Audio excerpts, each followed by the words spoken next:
تحفيز الدماغ العميق هو أحد أفضل خيارات العلاج المتاحة للأشخاص المصابين بمرض باركنسون، وهذا العلاج ليس علاجًا جديدًا.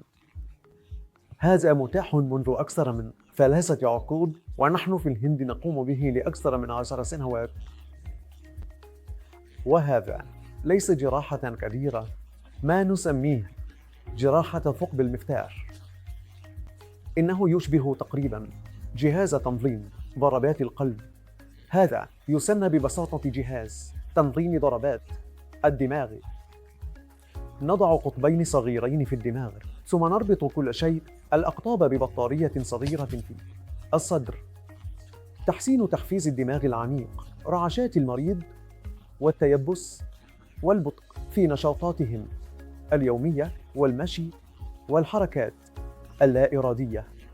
الحركات اللا إرادية تعني بعض الحركات غير الطبيعية لليدين والساقين مثل الحركات الراقصة، ويمكنه أيضاً تقليل أدويتهم بنسبة تتراوح بين 40 إلى 70%.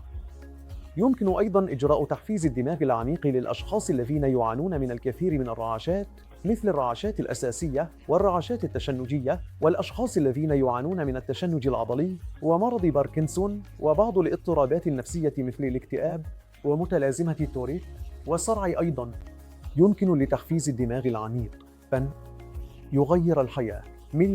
سيمنحك تحسيناً مذهلاً أو دراماتيكياً في جودة حياتهم. الناس دائماً يسألونني ما إذا كان هناك أي خطر مع تحفيز الدماغ العميق. مثل أي عملية جراحية أخرى، هناك بعض عوامل الخطر البسيطة أيضاً، مثل احتمال حدوث نزيف بنسبة 2% واحتمال حدوث عدوى بنسبة 2%. يمكن أن يحدث هذا مع أي عملية جراحية مثل أي جراحة معدية أو جراحة في الساق. إنها عملية جراحية بسيطة، لذلك يمكنهم الحصول على واحدة من أفضل جودة حياة بعد هذه الجراحة.